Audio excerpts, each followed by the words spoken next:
Welcome, everyone, to Parenting Through the Coronavirus Pandemic.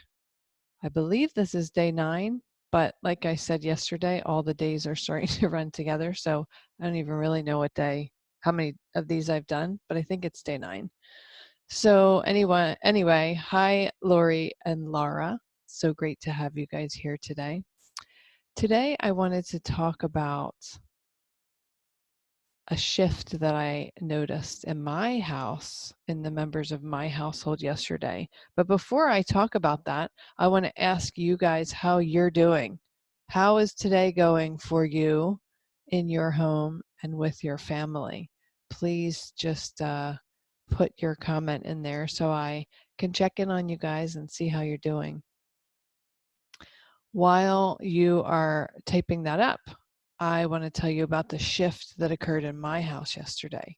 So you're noticing more edginess. Yes, that's what I started noticing. Well, I just noticed a shift in, a bit crazy. I noticed a shift in my household.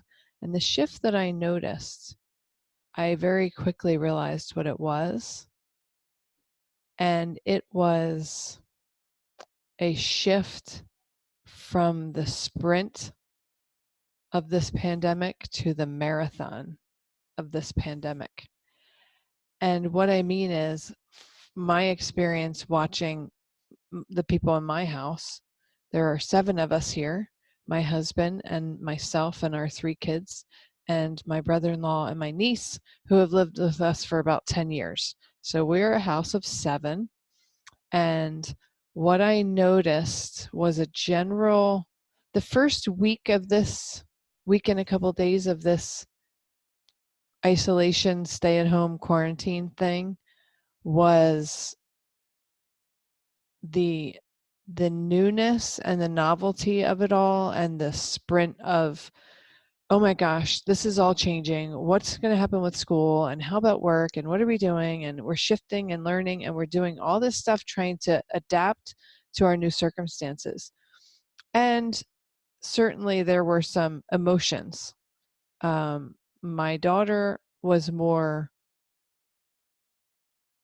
worried because she's anxious. She tends to struggle with anxiety. So she was more worried. My 17-year-old was more angry as he was watching his freedoms get stripped away from him when the restrictions were getting tighter and tighter on us in our town, in our county, in our state. So there were a lot of emotions rolling around last week, but then there was also a lot of heightened energy, increased energy. Everybody was kind of running around frenetically trying to figure this out. Yesterday, I noticed a shift. My daughter wasn't so much worried, and she hasn't really been worried.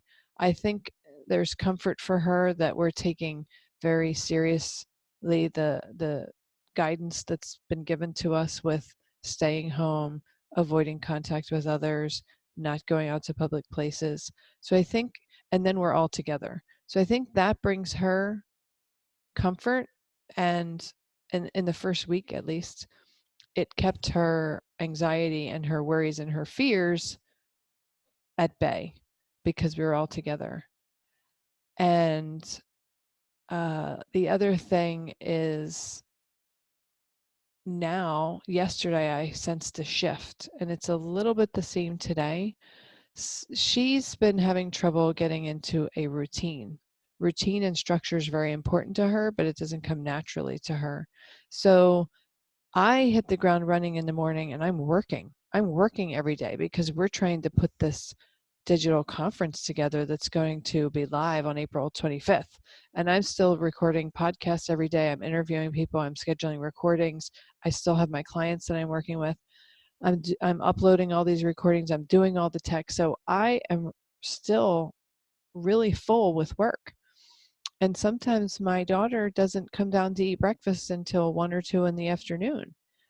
She has some sensory challenges that she was born with, and one of the things for her is that she doesn't get hungry like the rest of us do.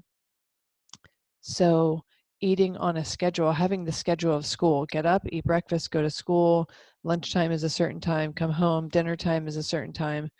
This really helps her. And with having this kind of wide open schedule, the biggest challenge she's had is meals. She's just forgetting to eat. And I'm so busy that I don't remember to remind her. So we talked about it this weekend, and I've been reminding her, you should eat you should set your alarm for 8:30. You should get up, go to the bathroom, get dressed, wash your face, brush your teeth, come down, eat your breakfast, and then start on your school. Her school is all just assignments or pre-recorded videos, so she doesn't have to show up at any certain time. So we've been trying to do that, but the shift that I saw out of her was uh, she's not really worried anymore, but her energy is low, and her normally bubbly personality is kind of flat. She's just kind of bland. She's just kind of not herself. She's usually very bouncy and happy, and she's not really. And of course, it's natural, but I can feel the energy kind of being depleted out of her. So I have to be very careful with her, and um, I have to do a better job of helping her to create a schedule that she can stick to, because exercise is very important. Moving, walking. A couple of days she's done some workouts that she's found on YouTube, which has been very cool and has inspired me to make sure I'm still exercising. But on the days when she doesn't get a lot of movement, her energy level is low. And I know other kids who, when they don't get enough movement, their energy goes higher and they're bouncing off the walls. She is quite the opposite. Last night, she also expressed to me that she is bored and she's sick of it. She's sick of this whole thing. And she said, when is it going to be over? And I said, oh, honey, we could have another month of this or more. I don't know. I know it's boring and I know you're sick of it. And she said, I miss my friends. I want to see them. Incidentally, my niece told me about an app which I have heard about before called House Party. It's kind of like where they can do group FaceTime kind of thing on their phone. But just recently, I guess, my niece discovered that House Party allows you to play games together. So you can play you can get together with your friends and play Pictionary type, I think it's called Draw It. You can play apples to apples. So you're all on the app, and the games are inside of the app. So you all get together and you play. And I said, oh my gosh, to my daughter, you should really uh, schedule some time. See if you can get your friends to agree and get on that app and play tonight or today or whenever you can fit it in, because it's the next best thing to being together in person. So I'm hoping that that her friends will be willing to do that, because she's really kind of just down in the dumps. And that's the shift I feel from the heightened energy of the initial transition and adjustment to all of this, to now we're midway through week 2, and we're getting into the drudgery and the grind of it and the marathon of it. So now I think, and then I noticed with my husband too, last week he was up and down with his stress as a financial advisor. Last week was a nightmare. I don't even know how he got through it in one piece. But now, like, he had tech challenges yesterday and he was very, very frustrated by that. He would have been frustrated anyway in a different time, but with all the pressure that's going on now, the tech challenges were really frustrating him tenfold. So I feel like we've shifted into the marathon of it, and I think all of us have. And I think it's really important, when you sense that shift in your home, to remember how important structure is, remembering to try to make good food choices, to try to keep a schedule, to try to get the exercise for us and for our kids. They need that. They need to stay connected to their friends in some way. My youngest, 12, Lori knows him. He's as happy as a clam. He is absolutely loving this whole situation. He loves the online school because he gets on, it lasts 30 or 40 minutes and then he's off. And then he's got an hour or two break before he has another class. It's kind of like college in terms of its scheduling. And he loves it. He loves getting on the Zoom. He listens to the teacher. He does his assignments. And then I asked him last night, how is this so easy for you? Why are you enjoying this so much? Like everybody else, so many other people are struggling. How's it so easy? And he said that he connects up with his friends every single day, whichever, like they'll do a group FaceTime and whoever's free gets on. Sometimes they'll play games on the Xbox or they'll do Minecraft on the computer or something, but he likes to keep his phone with a group FaceTime, like kind of propped up on his computer like that. And so they'll all be playing and chit-chatting on their FaceTime. So he's figured out a way, and his friends have figured out a way to stay connected during this time of separation, and it's working. And he's very naturally structured, so he's putting his own structure into place that he needs. And of course his structure is very loose right now because his time is very free. He doesn't have to be in school for many hours. He doesn't have any sports. So he's doing really well. But I think the keys here as we move into the grind and the marathon of this is trying to keep on a fairly regular sleep schedule, trying to keep good food choices, keep structure, keep movement and exercise, and then also finding times to do stuff as a family. The pattern we seem to be in right now is that we're doing work and schoolwork from the time we wake up until late afternoon. Then we try to squeeze in a little bit of activity, movement in whatever ways, and then we have dinner, and then we do some kind of family activity. Not every night, like some nights we have had where we just each go off and do our own thing, or two do this and one's doing that. But last night I rallied the troops and 6 of the 7 of us sat down and played six-handed pinochle. And my daughter doesn't like it, but I asked her if she wanted to sit and play Minecraft on her phone at the table with us. So all 7 of us were together last night for about an hour, hour and 15 minutes, however long the game took. And it was really nice to just be all together doing something. So I think it really is important for us as parents to kind of have the eagle's eye perspective of what's happening in our homes, what's happening with ourselves, what's happening with our significant other, what's happening with our children, and keep our expectations low. Try to keep your eye on all those different parts, the eating, the movement, the sleep, and just do the best you can and know that your kids are doing the best they can. And it takes a lot of flexibility. It takes a lot of compassion for them and for us. My 17-year-old is turning into a vampire. That's what I told him last night. I heard him yesterday morning. I heard him downstairs making food at 5 a.m. And I knew full well he wasn't getting up for the day at 5 a.m. I knew he hadn't gone to sleep yet.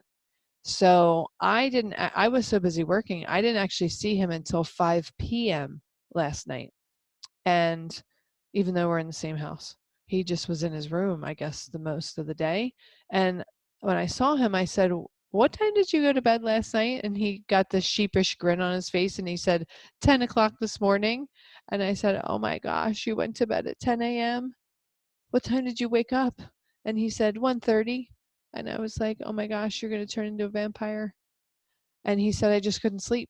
And of course he's on his Xbox playing with his friends, and one will play for an hour, then that one will leave and a new one will come in. So he seems to be like the one who's there all the time, and then his friends are coming in and out. I don't even know.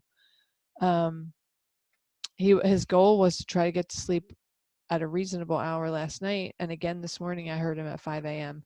So I'm pretty sure he's just flip-flopped his life from being awake in the daytime to being awake at night. And I mean, he's 17. That's what his circadian rhythm wants to do, and he's got nothing going on to prevent him from doing it. So how do I really fight against that? And should I even bother? So I went up and woke him up around 11 o'clock this morning. If he went to bed at 6, he got 5 hours of sleep. I mean, what can you do? I think we have to be really flexible with our teenagers because their freedom has really been destroyed in this environment, this pandemic. And why should we harp on them and harass them about their schedule? I don't like that he's sleeping, that he's banging up all night and going to bed at 5 or 6 or 10 in the morning. But once we start moving back to normal life, then he's going to have a rude awakening. And it's going to be like when our kids go back from summer break, you know, they stay up later in the summer and then they have to start going to bed earlier. So if and not if, when we get to that point where life starts to start again, then he's going to have a rude awakening, shifting from a nocturnal to a diurnal person. So let me go back and read some of the things that you guys were saying. Laura says you're on webinars back to back and have children home without their scheduled online school directives yet. Oh, that's rough. Different emotions, but we came together online with our school to pray yesterday, so it brought comfort and more light through the tunnel. I love that. I'm really surprised that your school doesn't have any online school directives yet. I have to say that our school district was tremendous. A week ago, almost 2 weeks ago now, on Friday, the K through 8 school the kids had a half day and the teachers had a half day in service. And then that Monday was going to be a day off for the high schoolers while the teachers had a full day in service. By Saturday night, our county said schools are closed until at least April 20th.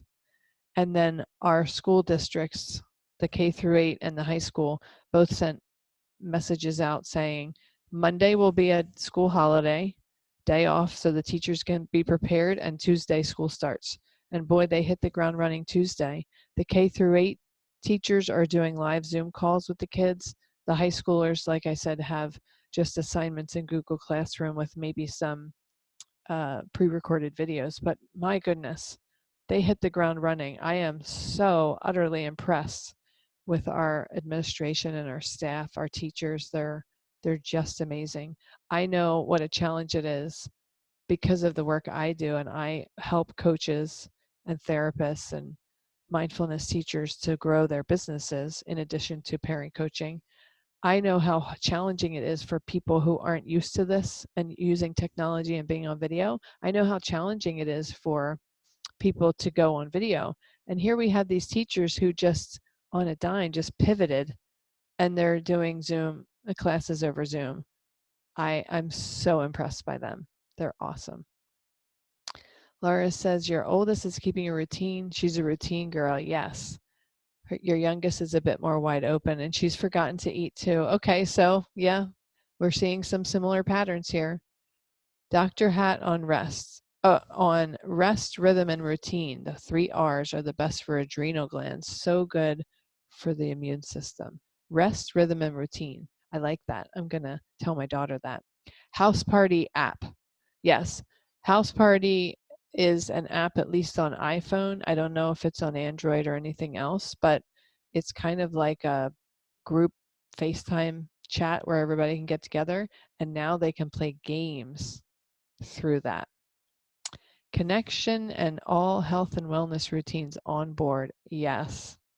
I know that I'm aware for myself that I have to break away from my work a little more so that I can just make sure that everyone's needs are being met at home while we're all together. Because if I am only doing my work and I'm leaving them to fend for themselves, as this marathon continues, things will begin to deteriorate. So I know I have to set better boundaries for myself so that I can make sure that my family members and my loved ones, their needs are being met.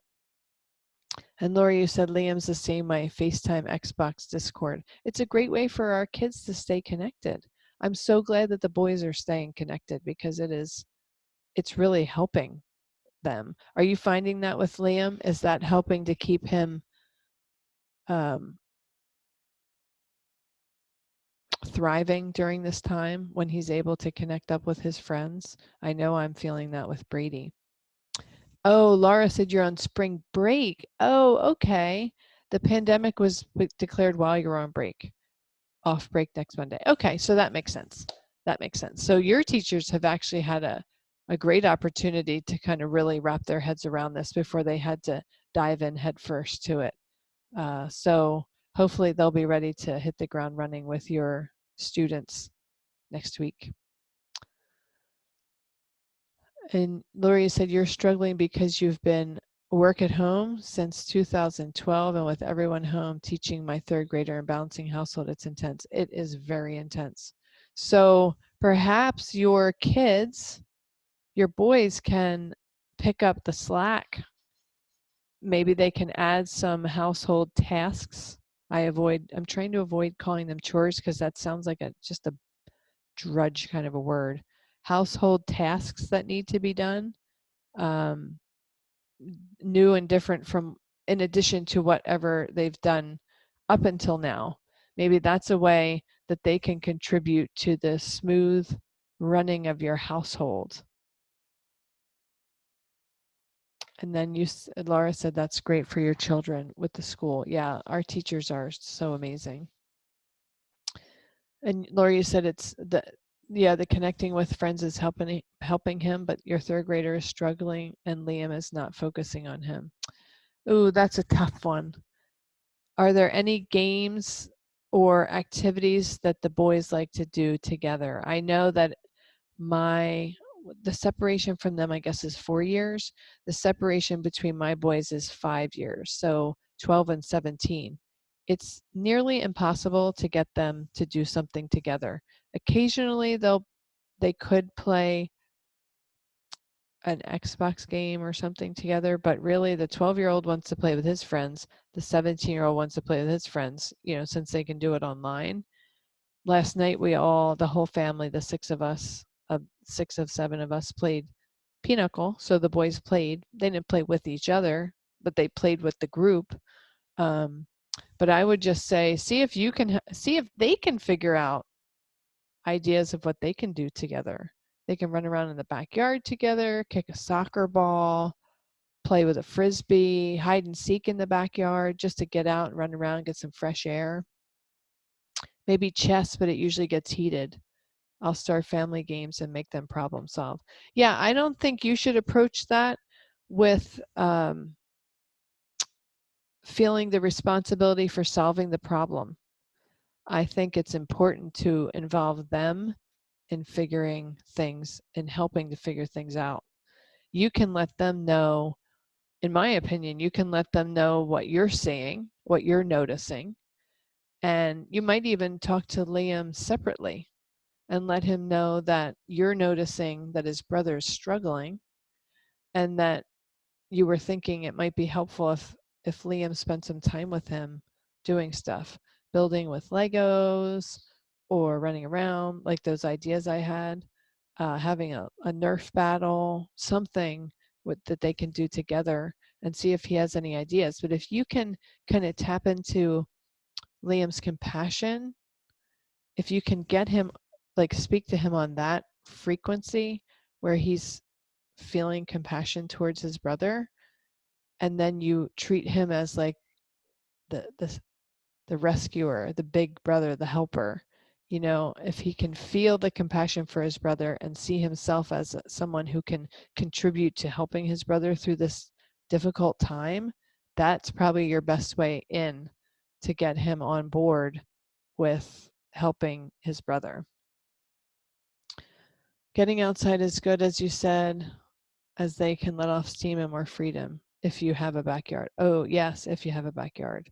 Well, interestingly enough, I heard that New York City is doing a pilot where they're closing down 2 streets in every borough to allow people who are in apartments, high rises in the city, and truly are stuck inside, just like the people in China and Wuhan in these big high rises were just stuck inside. They're closing down 2 streets in every borough in New York City. to try to allow people to get out and get some fresh air and run or walk or do exercise or what have you. We'll see how that works, because I wonder how they're going to manage the crowd control. Like maybe they say the first floor can go out from 9 to 10, the second floor can go out from 10 to 11, like I don't know how that's going to work, but if they close down these streets and then all the people flood out, then they're going to have a mass congregation in the street, which isn't going to help. So I don't really know what the solution is to that, but taking a walk around the block if you live in a city type area and you don't have a backyard.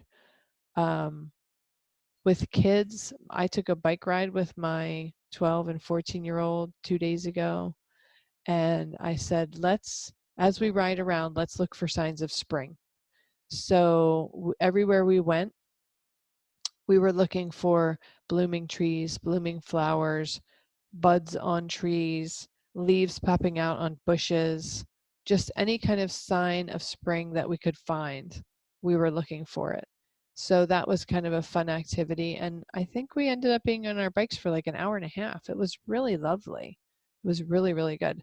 But I know that my kids, well, the 12-year-old, sometimes he needs a purpose when he goes out on a bike ride. He doesn't just like to ride around just to see the sights. So like he likes to drive to Pack-a-Sack to buy a package of candy. That feels like a purpose to him. Going to look for signs of spring. Even though that might not be his first choice, at least it's giving him a purpose. So I think we just have to get really creative during this time. And it's really calling on all of us to step up to the challenge and figure out how we can do it, because many of the comforts that we've had in our lives, the routines, the things we took for granted, maybe a lot of those things are being put on hold or taken away right now. So now we have to dig deep, and we're in the marathon. Think of a marathon runner at mile 24. They have to dig so deep, they didn't even know they went that deep. They have to dig into a place they didn't even know existed to get done that last little bit when they're exhausted and they want to collapse. And we're not on mile 24 yet with this pandemic, but we're certainly in the groove of the marathon. So we need to keep digging deep and finding that beautiful well of resources that we all have. But if we don't take care of ourselves and we don't reduce our stress and we don't keep our schedules and we don't get enough sleep and we don't eat well and we don't get movement, we're going to cover that well of resources over and we're not going to be able to access it. So we got to keep the routine going. We got to keep the self-care up as much as we possibly can so that we have access to that rich, unlimited well of resources that we have inside of us. That is what is going to get us through this time as a family, as individuals. And our kids are going to get stronger. I was just listening to Governor Cuomo, like you said. He was talking right before I went on, and I actually had to turn him off because I had to come on here. But he was saying, this is a challenging time. This is character defining. He said, our characters don't get defined in the easy times. They get defined in the hard times. So this is a character defining moment for us and for our kids. The kids are scared, they're not sure, but they're going to be strong and resilient as they get through this, and we help them through it. And I couldn't agree more. Laura, you say Governor Cuomo's definitely on it in his state so much. I mean, they are having such a terrible problem because people are so close together. New York City is just exploding in cases, but he's doing a phenomenal job as a leader, and I'm so impressed by him. It's such a blessing. Interesting that the pandemic is during spring when nature is blossoming with hope and new life. We can learn from nature fortitude. Absolutely. I thought the same exact thing. My buds on my little Easter flowers are still coming up. They're still popping up. The leaves popped up a few weeks ago. Now the flowers are coming and they smell delicious. And nature's going to figure it out. Nature is not stressing over this. Nature's just being nature. And that's what we can learn from nature. This is nature figures out a way through its challenges. And nature has been faced with plenty of challenges because of what humans have done to it, because of deforestation and carbon emissions and a million and one different things. And nature is trying to find a way through it. And now we're giving nature a nice break so she can get through it with less struggle, with more grace and ease. And so we can take a lot of lessons from nature. And you say, oh, Governor Cuomo's right. Your dad said that all the time. Absolutely. Our kids' character is going to be defined through this time. It's going to be created. Our kids are going to look back on this time when they're grandparents and they're going to say, remember the coronavirus pandemic? The people, the greatest generation, the ones who went through the world wars, they became strong and resilient by surviving those tough times and the depression and all that stuff. And our kids are going to be the next greatest generation. They're going to know how strong and resilient they are. And we just got to be there to support them through it and support ourselves. All right, I think that's all I have for you. So thank you for joining me and tuning in. And I hope that these conversations are a help to all of you. I'll see you here tomorrow at noon Eastern. Thank you.